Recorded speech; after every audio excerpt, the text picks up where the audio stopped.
Hai Bes. Bertemu lagi dengan saya Ibu Polda, Polisi Dapur. Kali ini mau bikin pesanan di akhir-akhir Ramadan ini. Ada risol sayur, ada bikin risol bihun. Ada bikin risol bihun, ada bikin kering tempe. Ada isinya, ada kacang, ada tempe, ada teri.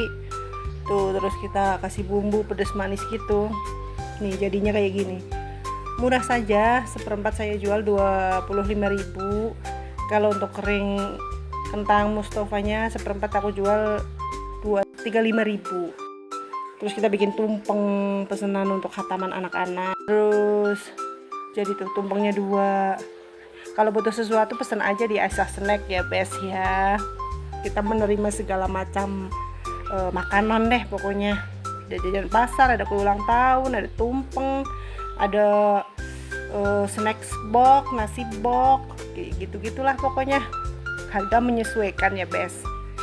Tuh risolnya udah jadi, siap dijemput. Terus ini ada pesanan juga brownies potong.